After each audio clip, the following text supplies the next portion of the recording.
Story appears ordinary till you see the core side of it. And what you're looking for is the story behind the news.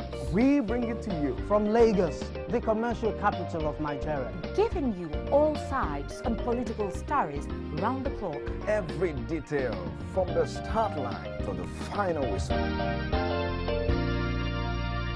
CoreTV News, expanding your view.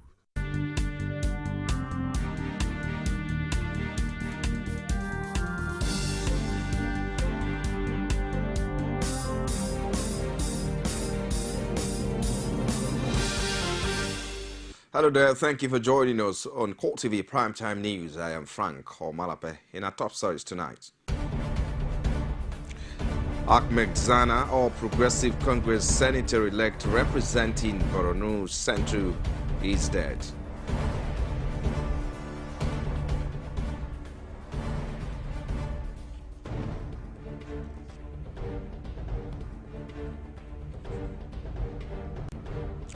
Also in this program, Speaker of Bayelsa State House of Assembly declares seats of 4 reps vacant following defection to APC.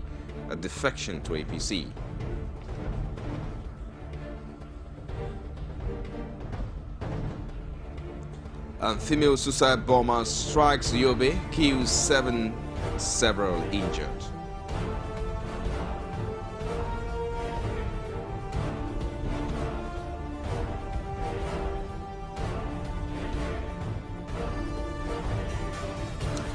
Outside Nigeria, Egypt's ex-leader Mohamed Morsi sentenced to death.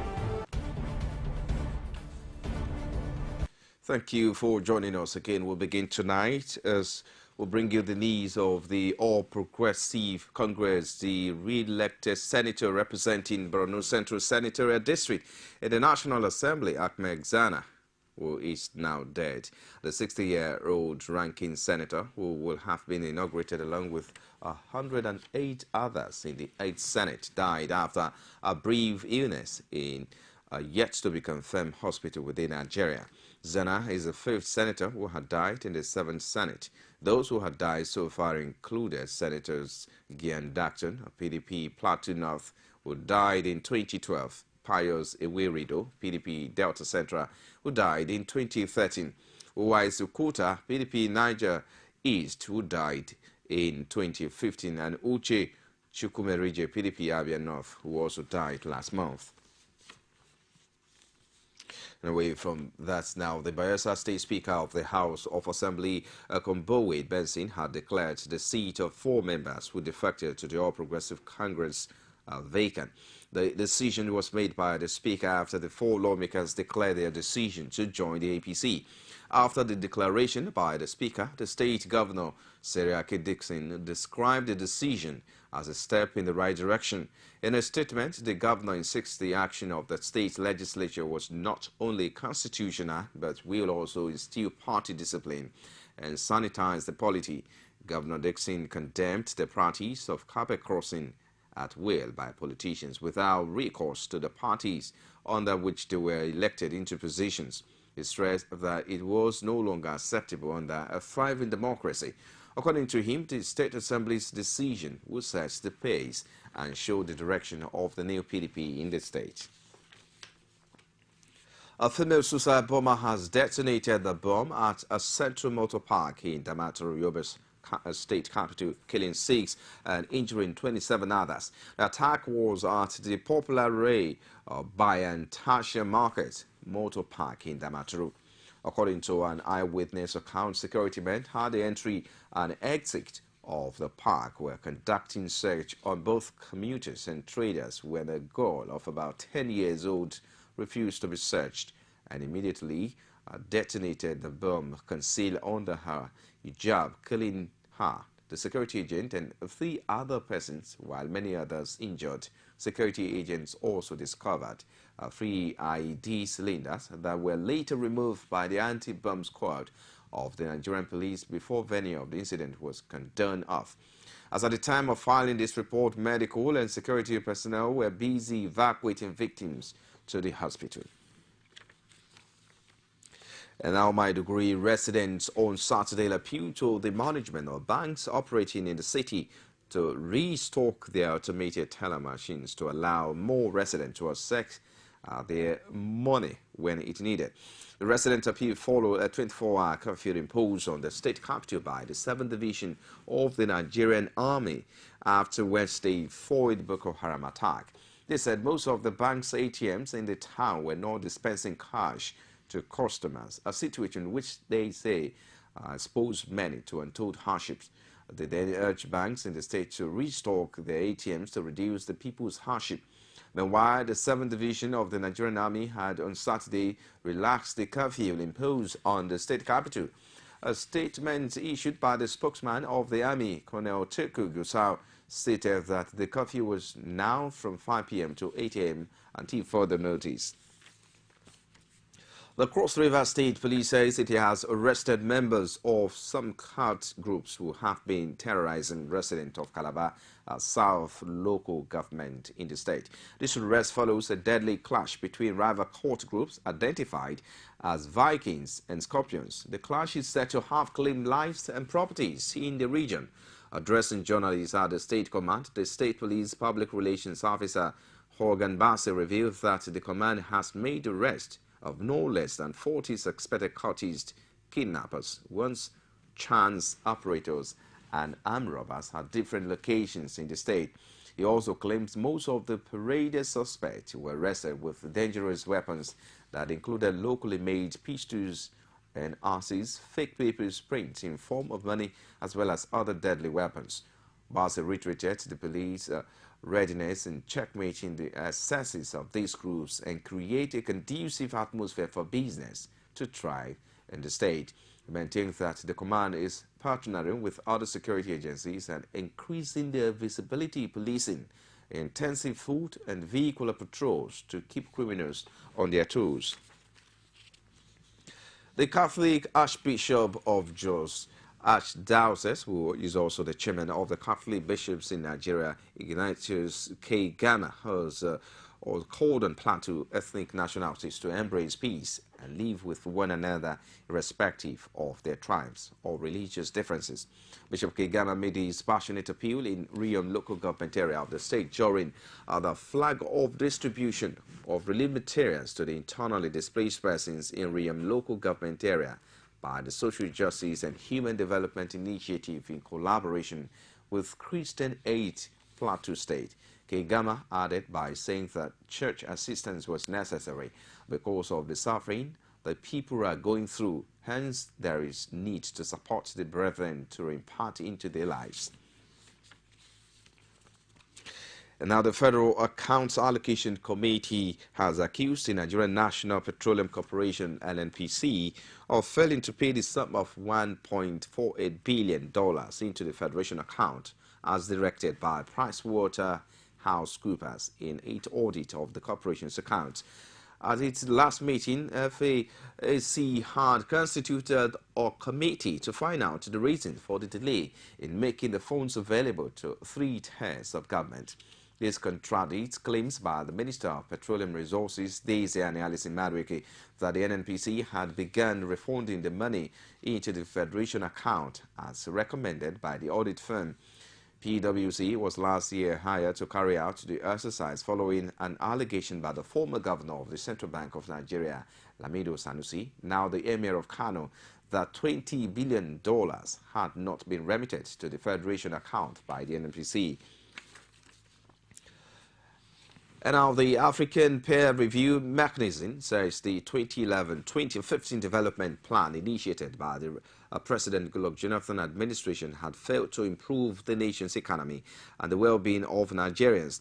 The 5-year development plans specifically focus on 3 key areas: strong, inclusive and non-inflationary growth, employment generation and poverty alleviation, and value reorientation of the citizenry.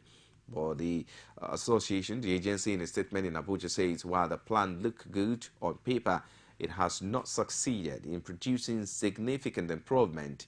Indeed, corruption has worsened over the past 5 years. The agency was inaugurated on 9 March 2003 by African leaders within the context of the initiative. The new Partnership for Africa's Development as an instrument for self-monitoring for good governance in all its ramifications. End of quote. The body has its fulcrum the deepening of democratic and development processes and covers 4 themes: democracy and good political governance, economic governance and management, corporate governance, and socio-economic development. In a statement jointly signed by its chairman, National Steering Committee of the Second Peer Review of Nigeria, Senator Ken Namani, and Senior Fellow, Center for Democracy and Development, Jibrin Ibrahim, the agency described the country as having a paradox of extreme riches as well as mass poverty. It added that stakeholders, mainly from the third tier of government in both private and the public sectors across the country, agreed after the exercise in Abuja on Friday that in spite of its abundant rich natural resources, the country's over-reliance on its rich oil resources base had an adverse effect on its economy. You're still watching CoreTV Primetime News. After the break, group canvass support for Senator Bukola Saraki's Senate presidency ambition. We'll bring you more details after this time out. Join us again. Women share the most amazing thoughts on national issues, and they do it passionately. For most men that are educated, that are exposed, will see nothing to it. The population and the level of poverty made me cry. No infrastructural development whatsoever. And you tell me Lagos is working? That was an accident. And it was a one-off thing. Other than that, there has never been any situation in Nigeria where a Nigerian attacked anybody just because of where they came from. Sharing the adorable word of women in politics every week, only on CoreTV News. It's CoreTV Primetime News. If you just joined us, a quick reminder of our top stories. Ahmed Zana, All Progressive Congress Senator-elect representing Borno Central, is dead.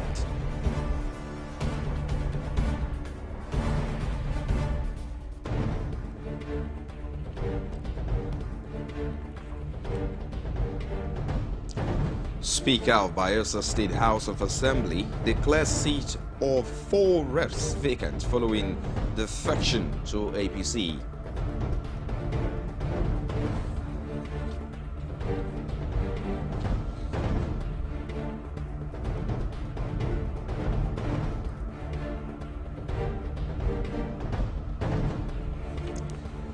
And female suicide bomber strikes Yobe, kills 7 and several injured. And all our top stories can be found on our social media platforms like our Facebook page. It's facebook.com/CoreTV News. You can also follow at CoreTV News NG. And for live streaming, log on to youtube.com/CoreTV. Give your space, then news.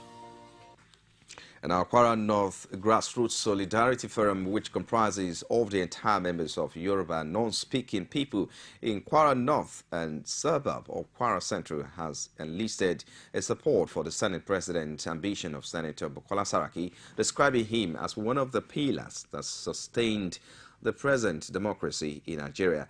The glamour for Saraki, which is contained in a press statement issued by its president, Danusa Kawu Adam, which was made available to journalists in Ilorin, also stated that in the interest of fairness and justice, the new PDP faction of APC, in which Senator Bukola Saraki is a strong factor, should be allowed to fill the position of the Senate President, since the CPC and ACN have occupied the positions of President and Vice President respectively. The forum's president, who is also the Assistant Director of Youth Mandate 2015, also reminded Nigerians how Senator Bukola Saraki greatly contributed to the nation building, as well among the pillars that sustain Nigeria during and after the incapacitation of late Nigerian President Umaru Yar'Adua.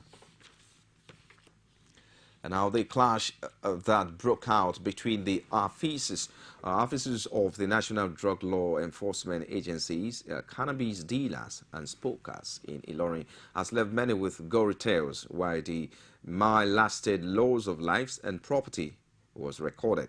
But in succor of the affected victims, the senator representing Kwara Central, Bukola Saraki, has ordered the instant renovation of affected buildings and provision of basic necessities for the affected victims. Our correspondent Rashid has details from Ilorin. The mayhem which ensued between hemp smokers and drug law officials made Idiape, an Ojaba area of Ilorin, hit headlines some weeks ago.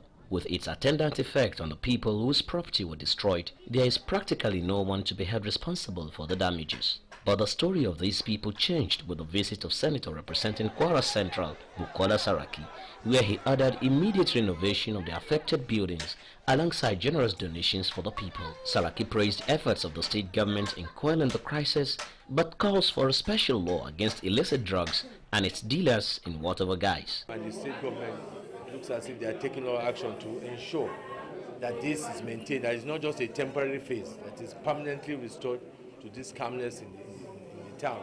And I think on the basis of that, whatever needs to be done, whether it's law or is data executive action, I'm sure the state will do that. We will support anything that will ensure the sustainability of this level of peace and sanity in our environment. Saraki also charged parents to raise their words in godly way so as to be useful for the society rather than being a burden. It is responsible of parents to see that we must ensure that our children understand that in Kwara here is a peace-loving environment. These actions are not actions that we're used to, that we're accustomed to, strange to us.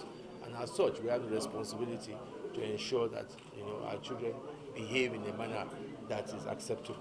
Though peace has since returned to Ojaoba and Ilorin in general, but the fight against hard drugs and hemp smokers is definitely far from over. Rashid, CoreTV News, Ilorin. Minister of Education Ibrahim Shekarau has commissioned several projects at the Federal Polytechnic Nekede in Imo State. The minister commissioned 15 projects during a weekend visit to the institution. The commissioning of the project, as stated by the Education Minister at the event, is part of the unending benefit of the Jonathan administration in the improvement of the Nigerian educational sector.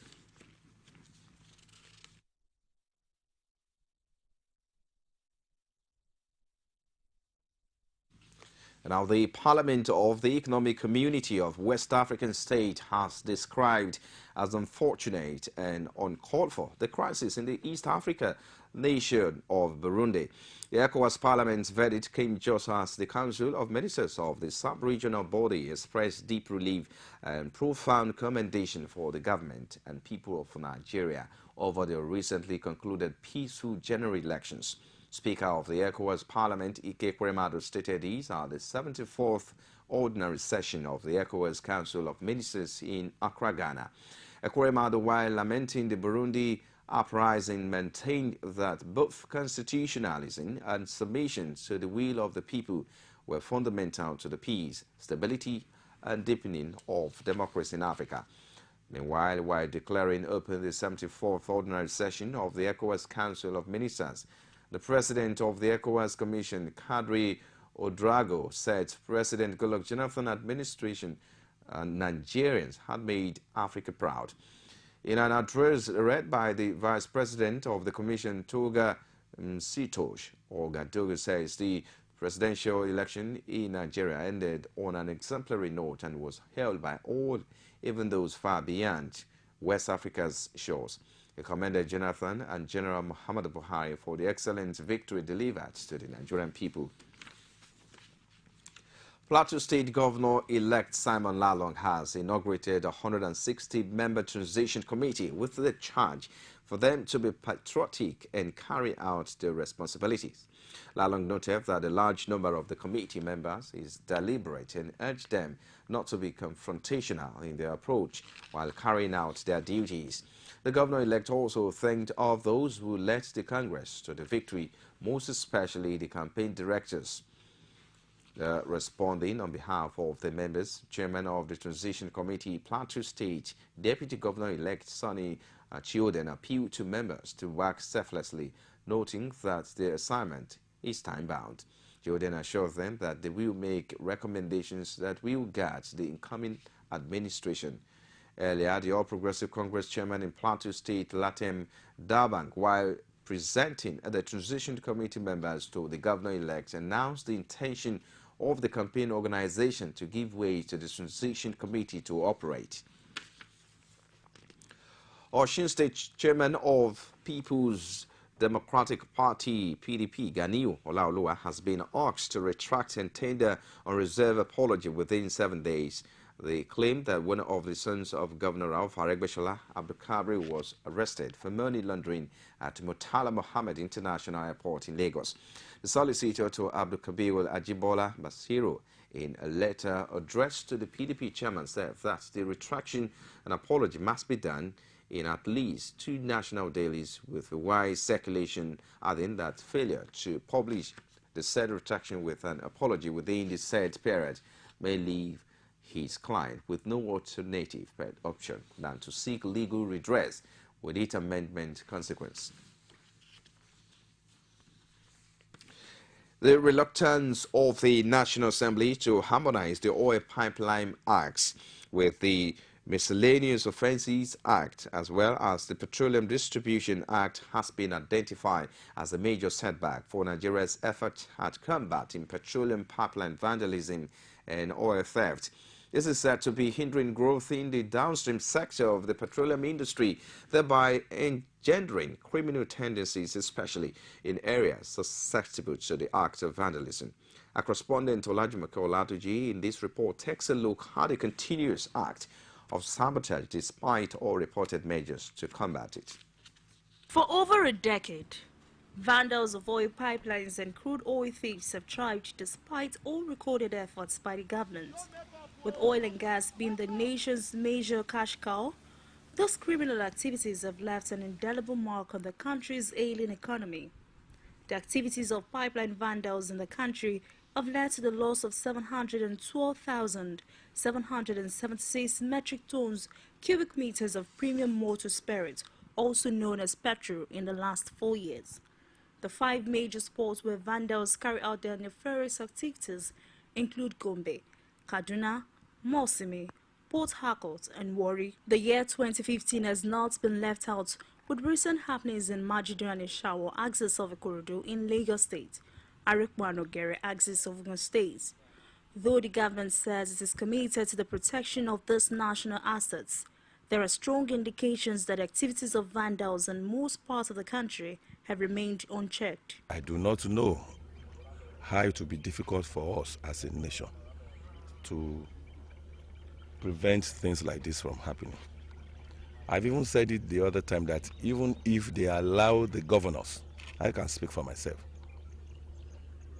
of the respective states where this pipeline passes through, if they involve them with the security that they have in their various states, they will checkmate all this. As a result of pipeline vandalism, daily crude oil production has continued to shrink. Several times, governments have declared war on these economic saboteurs, but this seems to spur the vandals at each point. Records show that the more the government, with the aid of security agencies, devise means of protecting the oil facilities, the more the actors improved on their operations. The vandals are living among the populace. They should be able to give us adequate information so as to be able to tackle these ones. It is not good for the community either because of the environmental pollution and the economic challenges they could be having. So these are our takes. But with what you are saying now, all hands must be on deck. The vandal have seen that this place is a lonely area, and they want to always take advantages of the environment, you understand, to perpetrate their havoc. With hundreds of billions of naira lost to vandals stealing oil through damaged pipelines over the years, the cost of oil bunkering has led to the loss of 60,000 barrels of oil daily, and about 8 billion naira is being spent in repairing vandalized pipelines and pipeline security between 2009 and 2012. In 2013 alone, Nigeria lost 191 billion naira to pipeline vandals. A government that cannot stand their ground to make sure that laws are obeyed. We have security outfits that cannot stand their ground and do their work very well. We should also invest more on our policing and the policing of the pipelines. As long as those people continue to find buyers, then they will continue to bust the pipe. I tell you, our government knows the bunkers. Oil bunkering has continued to grow in bounds in Nigeria, despite government's effort to contain it. While some maintain that it will take only a serious government to arrest this long-term ill, others are hoping that incoming administration will make the desired difference. Olajumoke Olatiji, CoreTV News, Lagos. And now the feud between the management and staff of the Federal Medical Center Owerri took a new dimension when hundreds of staff of the medical center took to the streets of Owerri, the Imo State capital. The protesting staff will gather under the three different unions: National Union of Allied and Health Professionals, Medical and Health Workers Union of Nigeria, and National Association of Nigerian Nurses and Midwives. Federal Medical Center chapter alleged that the personnel funds released by the Accountant General of the Federation in 2014 for the 2013-2014 promotion arrears meant for workers' welfare was vowed into a capital project in the center, knowing fully well that vermin is a serious offense in the Nigerian constitution. They also accused her of victimizing staff who did not support her proposal of privatizing some department and unit in the center. While explaining to newsmen the cause of their grievances, the chairman of the Federal Medical Center chapter of the National Union of Allied and Health Professional, Clifford Ezeoku, accused the medical director of financial misappropriation, victimization, high-handedness, and non-payment of staff promotional arrears, which he said has been approved by the federal government. They also advised that she resigned her job honorably, adding that as at the time of the protest, members of the various unions have embarked on an indefinite strike until the federal government intervenes in the matter. You're still watching CoreTV Primetime News. We take another break now. We'll be back shortly with sports, business, and other stories. Join us again. Every day of the week will bring to you divergent views on news making the headline. If people who commit crime are being rewarded with national honors, with national appointments, then where are we going in this country? It's not about whether it was Jonathan or whether you are going to have a Buhari. It's the kind of political structure we run. Sometimes it gets confrontational. We are talking about a Buhari who at 41 became head of state. The man did not exhibit the attribute of somebody that is strong intellectually. So, comrade, you're saying if you become governor, you're going to bring back Okada? Of course. You will bring back the market women on the streets? Excuse me, don't put words into my mouth. On Core Digest, we bring all of this to the court of public opinion, where you are the judge.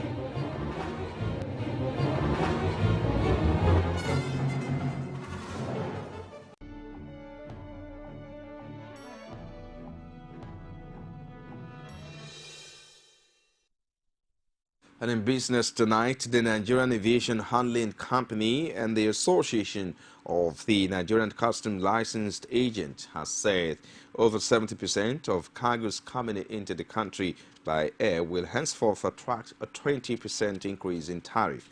NACO controls over 70% of the ground handling market, while Skywell Aviation Handling Company Limited, Sweet Sport and Precision Aviation Handling Company Limited control the remaining part. An earlier meeting between NACO and ALCLA on Monday had ended in a deadlock. The association had rejected the air cargo tariff increase, which was initially pegged at 30% by NACO. The current agreement, which led to the 20% increase, followed an extensive meeting between the ground handling company and leaders of the association. A statement by NACO said. The Vice Chairman, Ankla Bola Ashiru Balogu, said that the agreement was reached in the interest of the overall development of the industry and in realization of the fact that both sides were being affected by the nation's tough economic environment. He said although NACO called the agreement a win-win situation, it was a lose-win situation for the members of the association. The International Institute of Tropical Agriculture and the Africa Development Bank are on the verge of increasing rice production in Nigeria and striking its name away from the list of countries that import rice. It was made known at the just concluded workshop hosted by the Institute in Ibadan this week by the coordinator of the project, Chris Akem. Both organizations are aiming to achieve their goal through a project support to agricultural research for development of strategic crops in Africa. They were instituted to help boost production of cassava, maize, rice, and wheat in African countries. According to Chris Akem, Nigeria would benefit hugely from the program in the area of massive rice cultivation and exportation, owing to the vast agricultural potential is possessed and the federal government's willingness to develop its agriculture base. And now Brent crude oil rose on Friday while U.S. crude fell as traders and investors debated whether oil's rally over the past month and a half should continue amid stubbornly high supplies. U.S. crude settled down 19 cents at $59.69 a barrel after falling more than $1 during the session as a stronger dollar pulled down commodities denominated in the currency. But on a weekly basis, the market was up for a 9th straight week. Brent settled up 11 cents at $66.81 a barrel. On a weekly basis, Brent was up in 5 of the past 6 weeks. This week, the International Energy Agency said key producers in OPEC are pumping at least 2 million barrels per day, more than required. And to the market report now, a turnover of 1.62 billion shares worth of 14.42 billion naira in 20,124 Ds were traded this week by the investors on the floor of the exchange, in contrast to a total of 1.584 billion shares valued at 20.15 billion naira that exchanged hands last week in 23,279 deals. The financial services industry led the chart with 1.2 billion shares valued at 9.7 billion naira traded in 10,522 deals, thus contributing 79.29% and 67.52% to the total equity turnover volume and value respectively. The services industry followed with a turnover of 76.62 million shares worth 97.927 million naira in 1,140 deals. The third place was occupied by the consumer goods industry with 69.6 million shares worth 2.1 billion naira in 3,552 deals. The top 3 equities this week are United Bank for Africa, Zenith International Bank, and First Bank of Nigeria Holdings. And in sports now, Jerome Boateng has apologized to Bayern Munich fans for Saturday's shock 2-1 defeat to relegation. The Germany defender was the laughingstock of social media earlier this month when he was left strolling on the turf by Lionel Messi's quick footwork as the Barcelona star scored in the Bayern's 3-0 Champions League semi-final first leg defeat at the Camp Nou, having been knocked out of Europe's Premier Club competition 5-3 on aggregate despite a 3-2 home win against Barca on Tuesday. Bayern's bad week continue as Freiburg's super sub-striker Petersen scored against his former club. The rebel result followed Bayern's cup defeat at Dortmund and Leeds loses against Leverkusen and Augsburg, plus the away defeat at Barca in Bayern's nightmare 3 weeks period since winning their 25th German League title. The result lifted Freiburg out of the relegation places to 14th position. And now Liverpool captain Steven Gerrard told supporters he was devastated about leaving the club during an on-pitch address after his final game at Anfield on Saturday. Gerrard, 34, will join the Los Angeles Galaxy in July after almost 17 years at his hometown club and following a 3-1 loss to Crystal Palace. They thanked all his fans as he gave his speech. He was interrupted by cheers and applause from the fans before continuing. Gerrard was joined on the pitch at the final whistle by his teammates, all of one worked shirts with his name and squad number 8 on the back before going on a lap of honor. He was earlier presented with a keepsake by former Liverpool manager Gerard Houllier, who handed Gerrard his debut against Blackburn Rovers in November 1998. And outside Nigeria now, an Egypt court has sentenced former President Mohamed Morsi to death for a mass prison break in 2011. The court ruled on Saturday that the sentencing of Morsi and 105 others will be referred to the Grand Mufti, the highest religious authority in Egypt, for confirmation. Many of those sentenced were tried in absentia, including Yusuf al-Qaradawi, an influential Islamic scholar based in Qatar. The court will pronounce its final decision on June 2. Morsi, who was overthrown by the army in 2013 amid mass protests against his government, was spared the death sentence in the first of 2 trials that concluded on Thursday, in which the court advised death sentences for 16 defendants on espionage charges. And now, 3 weeks after a powerful earthquake devastated Nepal, buildings in the capital Kathmandu damaged by the shaking and now too perilous to live in have to yet to be torn down. For the past few weeks, people whose homes were destroyed and others who are afraid to return home have lived in tents on open grounds and even stayed in large spaces like those of wedding venues. People have re-navigated how they walk along familiar streets by avoiding passing under dangerously tilted buildings. Some have moved away from larger complexes that look on the verge of collapse. Another powerful tremor with a magnitude of 7.3 hit short afternoon on Tuesday, sending people running into streets. During the earthquake, many tried to jostle for space away from already cracked structures. Patients in the city's hospital were moved outdoors into open space, like car parks, and more people spent the night outside after the shaking, which killed 65 and injured nearly 2,000. Well, just before we go tonight on CoreTV Primetime News, a recap of our major headlines. We told you that Ahmed Zana, All Progressive Congress Senator-elect representing Borno Central, has died.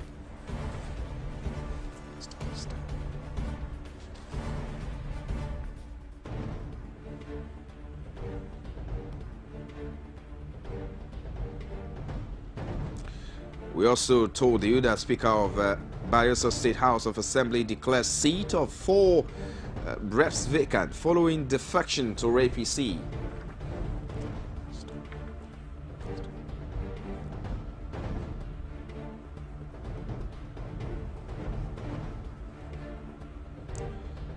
And finally tonight, female suicide bomber strikes Yobe, kills 7, several injured.